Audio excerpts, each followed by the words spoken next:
Hello, hi, and Hi. welcome to the Producers Guild conversation with the creative team behind The Undoing. We'd like to thank our friends at HBO for making this event possible. It is my pleasure to introduce our moderator today. Jackie Cutler began as a police reporter while at NYU, where she double majored in journalism and classics and worked full-time in Broadway theater mailrooms. Jackie won national awards covering hard news before switching to features. Vice President of the Television Critics Association, Membership Director of the Critics' Choice Association, Jackie writes for Emmy Magazine, Media Village, among others, and is the book reviewer for the New York Daily News. Wow. Welcome, Jackie. Welcome, panelists. And please, Jackie, take it away. Thank you. And we have with us Susanne Bier, David E. Kelley, Nicole Kidman, Pierre Saari, Bruna Papandrea, Stephen Garrett, and Celia Costa, all executive producers of The Undoing on HBO. And I'd like to start with David because I want to understand the genesis of this. When you read the novel, You Should Have Known, did you immediately think, miniseries? And talk a little bit about the development of it. Yeah, no, I did not think that. I read the book because I happen to be a big fan of the author and loved that particular book, You Should Have Known. But it did not jump out at me as either a series or a miniseries. I quite loved the book, but the book was about the protagonist refinding herself and moving from a faster life to a slower one. And it made for a very emotionally rich and deep book. But as we know in the world of television and film, de-escalation isn't the goal. It's rather putting your foot on the emotional accelerator and intensifying the experience. So when I read the book, I finished the book and moved on to other books and other things, but it stayed with me. The characters particularly stayed with me. And at some point, you just kind of have to listen to that. First, ask yourself the question, what's talking to you, who's talking to you, why you're responding to it, and listen to that. We all long to do that, to create creative works and projects that cause our characters and stories to resonate. And Jean Hanff did here. And I thought if we could capture the same emotional depth that's there in the book and then add to it with some plot that turned it into a thriller, we might have something. I won't go so far as to say that I definitely had something. I knew that was a good way to go, but bringing Susanne in, she had a real compass and laser focus on the thriller-esque part of what this show and series wanted to be. So the best writing I did from that point thereon was taking Susanne's cues. Thank you. Now, Susanne, these characters, because they are so wealthy, and they could be unlikable.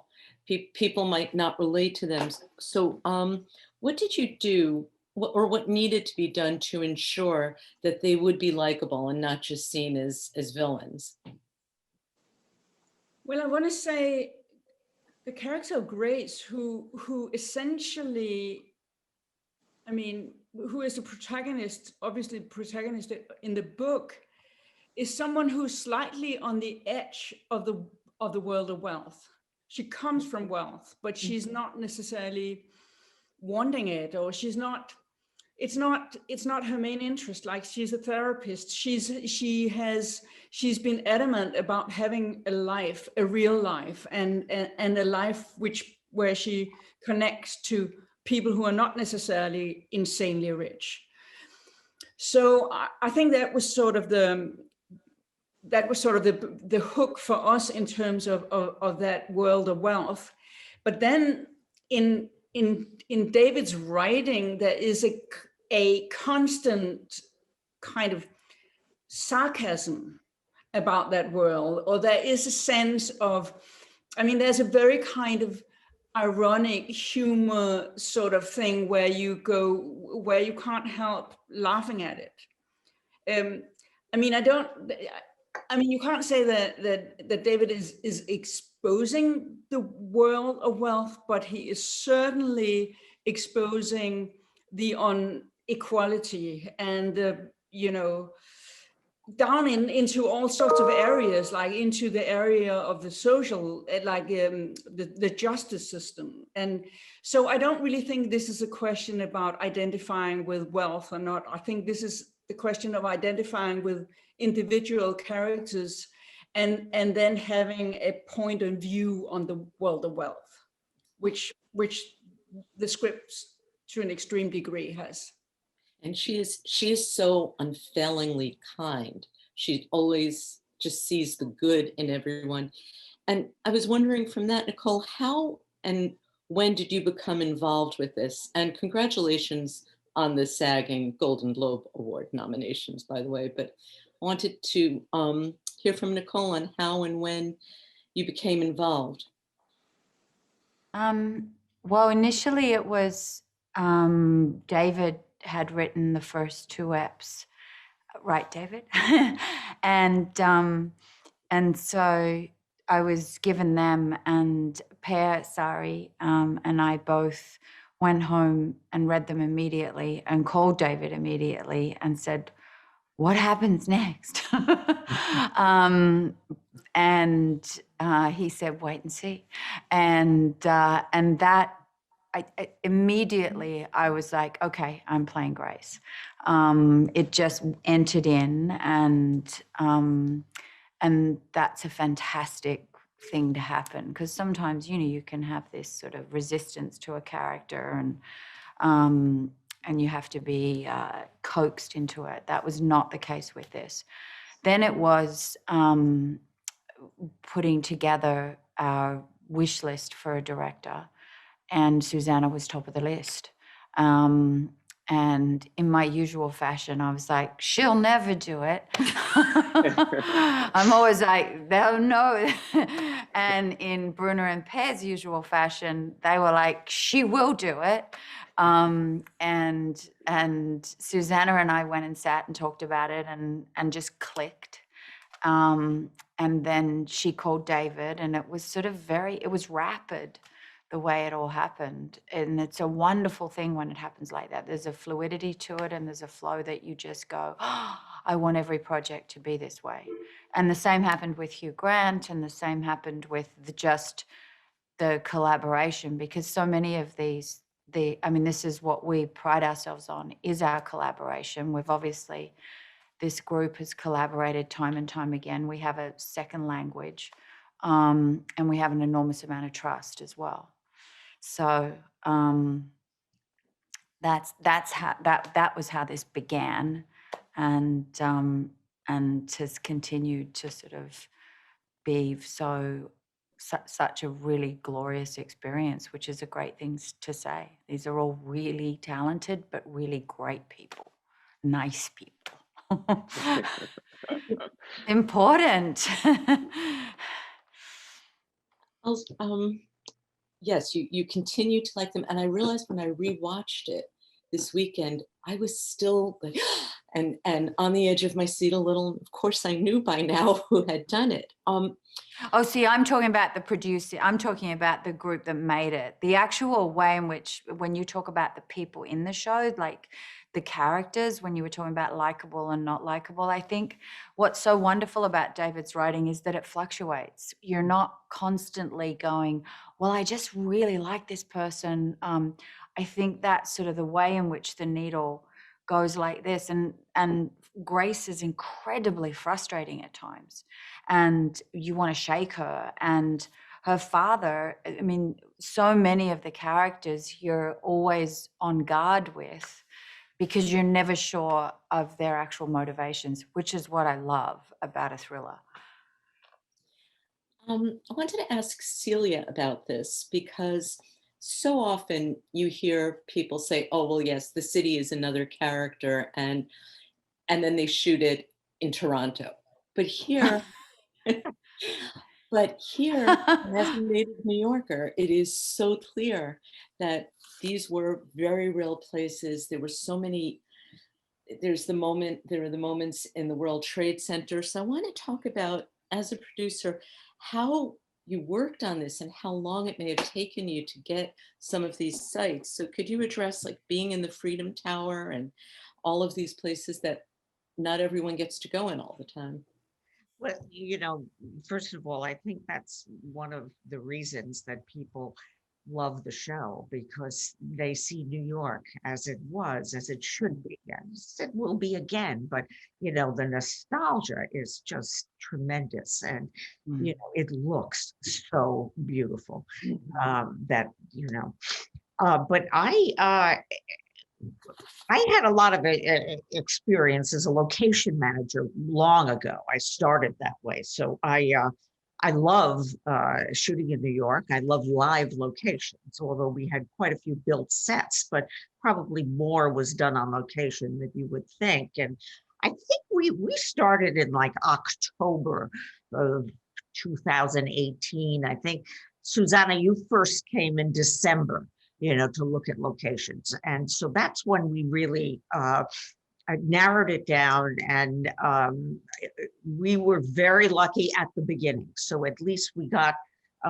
accomplished a great deal in December, and then we prepped in January and February of 2019 and started shooting in March.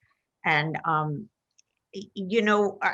of course it was complicated. At that time, New York was crazy busy. I mean, it was hard to get. I had this crew, on hold since I read the book in April or something, and we were happy to have such a wonderful crew. That is, really essential, I think, if you're going to combat the vicissitudes of shooting in New York. But we prepped very quickly. I mean, Susanne is very decisive, and she has a very clear and focused idea of what she wants, which can change, but then it lands in a great place.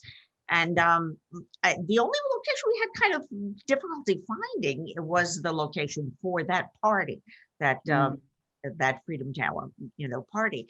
And we had, obviously, the couple was, hugely wealthy, and they were meant to live in this drop dead place. And so we looked at a lot of drop dead places, and, quite a few of them. But when, the inhabitants of a co-op are that wealthy, they tend to get, cold feet, which happened a lot. So we went to the World Trade Center, and we had virtually the whole 101st floor, and then many, many floors below for, dressing and makeup and hair and actors holding. And we were really set up quite nicely. And I would say, I don't know if everybody will agree, but it was really not a difficult shoot. It was so organized, and a lot of the credit goes to the World Trade Center. But I mean, the location department did a brilliant job. Well, we went upstairs and we stayed there for 3 days, and it's great, And you say to yourself, I could have had a V8. Why didn't I think of this before? But when we did finally think of it, Susanne was very enthusiastic. So it happened very, very quickly. But there were, Donald Sutherland's apartment was to a great extent on location. And now we ended up building that beautiful, great room, but we had found that room in an apartment building, and we were going to shoot there, but the family, there was some illness in the family, and it just, they weren't quite comfortable. And so we built it as a set, which was, I think, the better choice. And, but we sort of pieced together a wonderful circuitous location plus set combination. And, but a lot. And that balcony, that I remember shooting on the balcony, which was we were on that balcony. There was no green screen. I mean, we had the backdrop of the reservoir. and Donald and I out there on that balcony. And then there was another time when Susanna's like, I just want to shoot you pacing. And it was so beautiful being able to shoot on location and have it infiltrate the performance. And we actually had a point where we had some extraordinary storms coming in at one point. We're out on the balcony and Donald and I are doing these scenes, and we've got this magnificent sort of the sky lighting up from the storms, and we just hustled and got the shots and got out of there. That's the wonderful thing about shooting on location, the real locations, and having them really, I think you feel them, and you feel the magnificence of that city and the wealth of the city. And we all fell in love, of course, with the Upper East Side. We're all like, oh, it's so gorgeous up here. And my other thing was having access to the park, being able to shoot in that park at night and during the day and around the reservoir and through all those. It really gave that sort of dark fairy tale aspect to the story. And that's really hard to get access. And that's Celia for you. You get Celia, you get the best crew, and you get access to these locations. Am I right? But, it's true. There's nothing more exhilarating. And I think that it really, it helps the creative process in every way, to be out there doing it for real and coping with whatever happens, whether it's a storm or you just kind of incorporate it into your story. But we were very lucky to be able to shoot in the Frick and, and all those Fifth Avenue apartments. I mean, very lucky, and the location manager did a wonderful job, the whole department. But so I remember Susanna saying that she wanted New York to look like we've never seen it before, and we were captivated by that. And I don't think we even totally knew what that meant until she started shooting and doing it. Yeah, and it's the fairy tale, Susanna. It is you've captured it. That's a perfect description as a native New Yorker, and there were things that I had not seen it that way before. Per, was wondering about who was attached first, and also that it's such a lovely international cast playing people who are New Yorkers. Had you thought about that at all? Me? Yes. I've thought a lot about it, but Susanne is the one who made all the decisions, so she's probably the best person to. Sure. But it is interesting because it is so international, and you don't. In fact, when you look at the cast, I don't think that Lily, it might be the only American. I think Donald is Canadian and Nicole is Australian, and I mean everybody is. There's a whole spectrum. But Susanne, I've actually always wanted to ask you that question. Australian/American. Yeah, you're from Hawaii, so you sort of, Born in Hawaii. Yeah. I have dual citizenship. Well, I mean, for me, New York is that. For me, New York is that crazy complexity of nationalities, of ethnicity, of everything. I mean, it's like it's sort of like an attack on one's senses, and yet, they all needed to. So that was part of it, and everybody who isn't necessarily born in New York but lives there just becomes a New Yorker, and I like that. I thought that was part of it. Yeah, which is why there's this huge international cast. And there was the other thing of juggling the schedules, which is part of any producer will tell you, is that you fall in love with an actor and you go, okay. And then suddenly they've got another film they're not about, particularly now, well then, it's obviously very different now. But, and I remember saying, we have to have Edgar, please. We want Edgar. And Edgar was doing a film, where was he? In some right. So we were like, oh, Mallorca. yeah. And we were in a position, this is the wonderful thing as an actor and then working as a producer with these producers, is I was like, Susanna, please, we don't want to lose Edgar. And she was like, we won't. And then Celia went in and negotiated for I mean, you should talk about that, Celia, so that we could cut it that fine and go, okay, he's going to arrive here 2 days before, but it'll work, and we'll have a plan B. But if it all goes according to plan, it will be seamless. And we were so lucky it was seamless, and we didn't have to lose the actor that we were in love with, that we wanted. Yeah. Because of scheduling problems. I think part of it is actually not to have a plan B.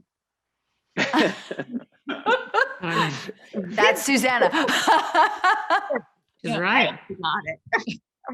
But it was such close communication between the director or mostly the producers on his film, which was an entirely exterior film. So I was, lived in terror that they were going to be, washed out for several days. And they just weren't. And we, had him reserved. We had every manner of transportation arranged for him to get out of there on time. And then he had to go to Los Angeles and then come to us. And we had sort of, in the mind of seeing the costume designer, she had already fit him. And everybody had thought about it in advance so that when he actually got here, and he's a great guy, and he was so happy to be here and so happy to work with Susanna and Nicole and all of us. But I have worked with him before. He's a great person, but he came and he was, he hit the ground running, and it feels so good when that kind of thing works out. Carol, let me try this for you, because this was alluded to earlier, and it was something that we were talking about a year ago, which was the ending. How did you keep this ending under wraps?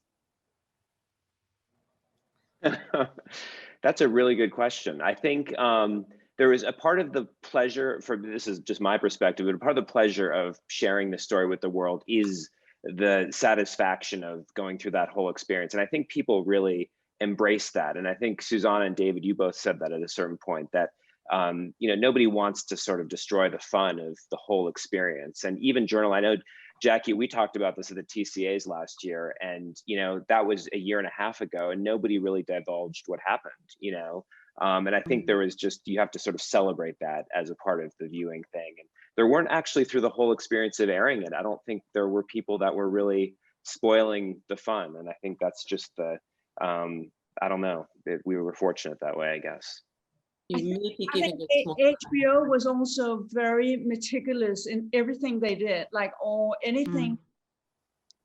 every single thing was kind of measured so that nothing would come out. So that I think there was a massive kind of effort from everybody to kind of steer it so that the message would be clear about not revealing anything to anyone. And I, on behalf of my brethren, we cannot take credit. We weren't allowed, because we probably would have blown it. And HBO was wonderful about it. No one, whenever I would talk to them, they would just say, "You'll see, you'll see." But they also, we didn't show the final episode until it aired. And so that was the other thing. There was a sense of anything could have happened in that episode. And that, I think, is, strategic a little bit to maintain that suspense and mystery. Well done. Very well done. Stephen, this feels now particularly like a love letter to a time that is no more. So I'm wondering what The Undoing represents to you as far as placing it in a period and a time, because we are in such a different time now. No, it's so interesting you say that. I think, those of us who produce and tell a range of different stories, if someone talks to you about period, until a year ago, period used to be, you might say, the turn of the century. And suddenly period now begins in January 2020. And so I think you're right. I think it's a love letter to what we now call the old normal. And it was a time when kids could go to school, people could go to parties, people could have affairs. I can't imagine how difficult it is for people to have affairs now. And you kind of have to doff your cap to anyone who pulls it off, because it's got to be really, really challenging. And those stories will come to be told. But I think it was anyway a love letter to New York. But you look at those street scenes and you think, why are people so close? Why aren't you wearing masks? What are you thinking? And it's really fascinating. I think we had no idea we were making a historical document, but it feels like a kind of last hurrah, and you wonder whether it'll come back. But I think it adds to its poignancy. And I think, you know, we were slightly delayed in post because of COVID. We had a Russian composer, of course, who was living in Paris, and he was about to record our score. And a week before the recording session was booked, France went into lockdown. So that was delayed. And he said, don't worry, guys, I've discovered that Bulgaria is not in lockdown. So we've got the Sofia Symphony Orchestra next Saturday. And then he called us the next day and said, nope, Bulgaria's gone into lockdown. And then Per rather brilliantly researched the world, as far as I could tell, and discovered that the Sydney Symphony Orchestra might be possible. So he conducted them by Skype. But anyway, the whole thing delayed us, and we ended up airing, as you know, in the fall. And I think the world was ready for that story, that kind of tribute to a time somehow long since past, and that very wonderful old-fashioned non-streaming experience of having to wait a week with these incredible hooks was also kind of rather nostalgic. And even though no one had a water cooler to gather around to talk about who done it, and come episode 5, oh my God, it was the kid. You know, I think the whole thing just had an added kind of specialness about it. It really is. Which is in part out of our control, but rather lovely. Bruna, I'd like to pose this to you because we haven't heard from you yet. And Nicole and others had referenced before how often this group has worked together. And I'd like to ask a little bit about this and how you work together as producers and form your little community and make this all happen. Yeah, I know. It's getting to be out of control, isn't it? We're like a little, like we're just such a, I mean, I will say, you know, it's for me a sign of success in what we do is repeat business with people. It really is. And people that we love, and creating that community and that shorthand with people. Obviously, I mean, Nicole and Per and David and I think this was our fourth, well, it's certainly my fourth outing. I feel like we just had our fifth. But what's so great, I will say, about this experience is adding Susanne and Celia and Stephen. We all do different things. We all really genuinely, this is one of those projects that we all brought something very different to. Stephen and Susanne had this amazing relationship, making The Night Manager together. So they had a shorthand that we were still developing with Susanne. Per and I both wanted to work with Celia for years, but she's always busy. She's literally never available. I will say for 15 years, that's true. And, you know, so for me, it was like that this particular project was this perfect moment for me. I'd never worked in New York. It was my dream to work in New York. And, you know, you definitely, as you get to know people and you get to know that shorthand, like Nicole and Per and David and I, obviously, you know, there is a trust that has developed. And, you know, and where I've seen that work best is when someone like Susanne comes into that family. I mean, I see David, sorry, I don't want to speak for you, David. I see him so ignited by that dialogue with an auteur filmmaker in a way that the show just at every point, I always love these scripts from the second I read them. At every point, it just got better and better and more invigorating. And so, you know, it was, you know, I'm a proud PGA member and obviously on many boards. And, you know, I really believe in the role of the producer. And I can honestly say that like everyone on this Zoom produced this show. And I don't think you can always say that. I think it's really a great thing to be able to come to the end of a project and understand that everyone, you know, offered a huge contribution. So it was truly one of the great personal, I think, experiences of my career. That's right. That's right. And one of the other great things is getting on a Zoom when we were having to go from the release date that we hoped for, which was in April, and move it to October. We would all get on together and all of us would put out all the ideas and discuss it. And then we continued that when it did get moved, where every week we would get on and talk about the marketing and the way we were going to do this with HBO. And there was a constant, everyone would always show up. Everyone would always sort of put in their 2 cents worth, and even on the posters, every single detail, which is really fun. And I think it pays off because you have all of the different points of views with an enormous amount of experience from David and Susanna and Stephen and everyone going, well, I think this, I think that. And then that, you know, HBO going, okay, let's go. And we would change and adjust accordingly because of the way in which everything was changing so rapidly. And I found that really exciting and invigorating because it meant that the show was being cared for in the same way that it had been cared for making it. Terrific. Yeah, and also it, you know, there was a cohesiveness to the entire process, where it didn't kind of suddenly, where I felt at times a project takes on a different arc once the shooting ends or once the cuts are delivered or whatever. But this didn't. There was a total consistency to it. I wanted to go back to David for a second on the writing because as you're known to be a very fast writer, and do you still write by hand on legal pads? And then how much rewriting were you doing if things were changing? I'm slowing down on the speed factor. I do write on the legal pads, and it's constantly rewriting. I mean, that's the nature of the beast, is to write it and write it again and write it again.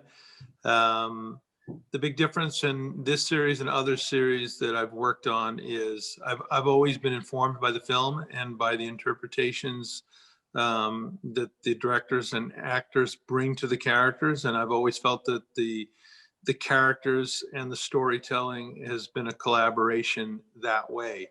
Here in a miniseries world, you've got to get all that down on the page before you begin shooting. So I don't have the luxury of looking at the film and seeing where the deficits are in the series and the muscles are in the acting and the strength is in the storytelling, because you can always go back and reshoot and retweak scenes when you're doing series television.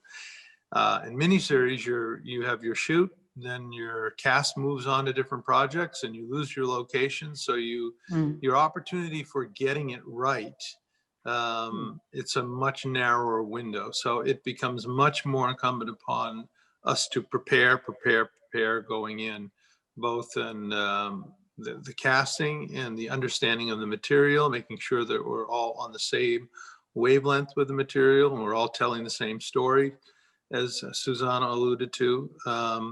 But the basic answer to your question of rewriting, it's just it's a constant process. It's not, people have, visions of a writer out on a dock and coming up with some magical idea, putting it down on a piece of paper, and there it shall never be touched or dared to be messed with again. Well, it's just not that way.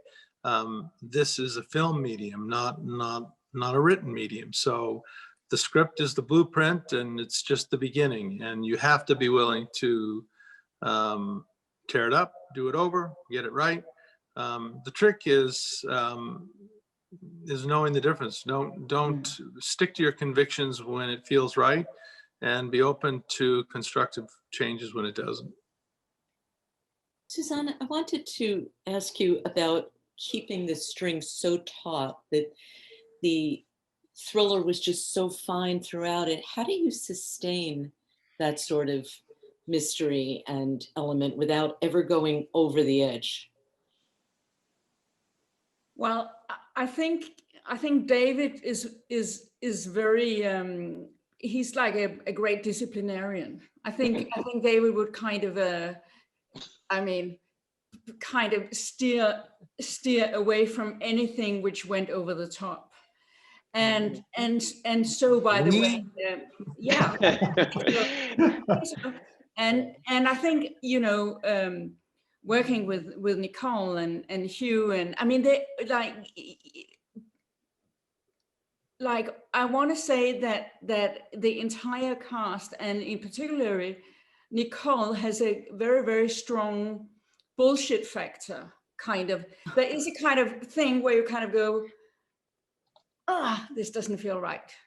and they, you know, so if I allowed myself the luxury of being at times in really bad taste or over the top or whatever, I would have a very forceful resistance, which is very comfortable, which is also great because it also makes you at liberty to be creative. And I mean, I think one of the worst creative things is being scared of not being right, or being scared of your ideas not being right, and having, you know, being able to play ball all the time with incredibly, I mean, everybody who was doing this with incredibly insightful, truth-seeking collaborators made my job very easy, because I could just I could just say things and be met with total honesty, which is very, very essential. Yeah. So Nicole, that is a very useful quality, to have a great bullshit meter, and it is. And I'm wondering, how did you balance the jobs of being an executive producer and the star? Like, did you have to, I don't know, how would you balance both of those and take off one hat and be the other? I mean, I really try to stay in the actor hat when I'm doing the performance, because I think it can get jarring for the director if you're stepping out of that too often. But, you know, at other times it's going to bat for certain actors, or you know, just weighing in on things, and it's just it's an extra workload. It's not like you go home and you just go, okay, that's it. Mm-hmm. Now I go to sleep and hang out with my family. I mean, there's still all of that stress that you're carrying, and it's probably when I would go home at night is when I would feel that and plan with that. But as soon as I step on the set, I'm Susanna's, and being given, you know, a character like Grace from David, where the writing is so finely tuned and exquisite. A lot of it was going home and really preparing that so that I could come in ready to go. And then weighing in, when we lost the party location, was stressful, losing that, because we had to keep pushing that. And that was early on, you know, in episode 1. And we obviously had to shoot because it's financially far more viable to shoot out of sequence. And so you're jumping from Ep 1 to Ep 5. And as an actor, if I'm going, yeah, we can do it, yep, let's go, yep, then that sets the tone for the other actors, where you're not going, oh, this is impossible, where you're actually going, no, totally possible, let's do it. I mean, but it does require an amazing amount of just sort of being very malleable and being very prepared. But yeah, but the writing and the direction was so exquisite. And then having that kind of place to play as well, and that a bit of time to do it. We were lucky that we were scheduled to have a little bit of, I mean, by the end, we were really tight. But, you know, we still always had time to work the scenes. And Susanna would always be like, I don't have it yet. I'm going to keep going until she, it's almost like it vibrates for her. It just starts to, there's an energy that changes, and then she's like, okay, we're onto it now. But that can take time. And that's part of leaning heavily on your producing partners, going, can you give us this time? And can you take care of all of that? And they're extraordinary, every single one of them. And, you know, Lily's character, Lily Rabe's character, that developed through the series. She's such a great actress. And we were like, oh, we're so lucky to have her. Bruna had said, we've got to get Lily. We got Lily. And so then it was like, oh, well, now let's really utilize this wonderful actress. And a lot of her role actually developed through the series, right? Susanna and David? It is right. And Yeah. that's a case as simple as Susanna picking up the phone and communicating exactly that. It kind of goes back to the trust factor that Bruna was talking about early on too. one of the pitfalls and dangers of new companies, and that's what every show is. It's a new company. It's a new startup in a way, is there's always a little bit of feeling out, getting to know each other, everyone wanting to be heard, feeling accepted, wanting to be seen, wanting to be appreciated, that their ideas are good. It's kind of the a strut that happens at the beginning of every equation. And that strut really never happened on this show. I think it maybe was a function because a lot of us had worked together before, but there was such a shorthand right from the beginning. And the question was never, whose idea is it? Does it make the show better? Does it make the story work better? And everybody came from that place.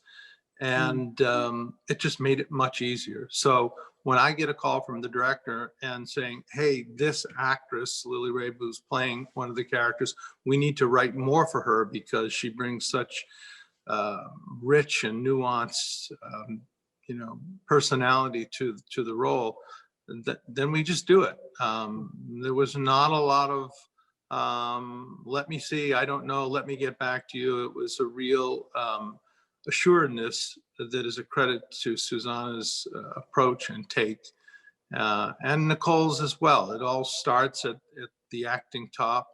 I think that the sense of discipline and preparation that she brought to Grace, it sets a very high bar for all the other actors to measure up in the personifications of their roles. So it was a very good company. It really was. I'm wondering if whoever wanted to take this, I was going to ask Per just to give him, a bit more time, but were people following the reactions the ending received? Because there really was a lot of attention. And I'm wondering if you were following that and how you reacted to it. I mean, for me, there was an inevitability about the ending. It started out from page 1 of where the script was going. And so that's sort of how I was looking at it. It was more about execution and delivering what was sort of the destined ending for this particular story. But I don't know, Susanne or David, you may be more. Well, my fear, as you recall, was that there would be a public wrath that, oh my God, that's the most obvious answer. He did it. But that was exactly the point, for us to deliver to the audience right at the top. This is the guy, look at the evidence, here are the facts. Of course he did it. And then dare them to disavow what they just saw and felt with their own eyes. Our goal, if we executed it correctly, was to take the audience on the same journey that Grace went on, that she fell in love with this man. She saw his virtues and was able to deny a lot of his evil. And there's a great, people have a great capacity to do that, as we continue to see in this country, to look at truth right in front of our eyes and find a way to believe something other than. But we did know one of the dangers of our ending was that there was no big shocking twist. It was the one that we put in front of the audience right from the get-go. But that therein lies the challenge and the fun of doing this series, is hand you the bad guy, cause you to say, oh, it's not the bad guy, it's somebody else, only then for our reveal to be, yes, it's that bad guy after all. And of course, taking someone who was so beloved for so many years, and how can he be so terrible? But yeah. Also, I guess evil. Actually, Sonny, you had mentioned that a singular vision is very important in your work. And as everyone here talks, it's very clear that there's also a real community and a community of opinions. So how do you work through both of those, where you want the singular vision, but there are all of these wonderful opinions coming in? Well, a singular vision doesn't belong to one person. A singular vision can be shared by the right group of people, and in this case it was. And So I think the main point of a singular vision is a uncompromising take on material, on everything to do with it. And I think that's a criteria for any great piece of art, or actually probably anything. And I think we were so lucky as to have a shared singular vision in this case. That's perfect. And Bruna or Stephen, would you like to discuss what the post-production was like at all? I'll throw it to Stephen. Well, I guess it happened in London. No, so Stephen is in London. I'm in a position to comment. What can I say? It went pretty smoothly. I mean, you know, as everyone who's in this business knows, so I guess everyone watching this is immersed in this, and it's very familiar to them. But you know, the editing is such an extraordinary part of the creative process. It's always 3 stages. So there's David's writing, there's the making of it, and then in a way a new form of storytelling takes place in the edit. And I'm always reminded of that wonderful exchange that Truffaut had with Hitchcock, when Truffaut said to Hitchcock, "What's your favorite part of the process?" And he said, "Just before I start shooting, because the rest is damage limitation." And I think what happens as you make something is your vision starts to crumble. It didn't actually happen in this process, but you're sort of protecting the integrity of your fantasy. And you know, there are often things that happen. There are compromises that happen in production where things don't necessarily go quite as you planned.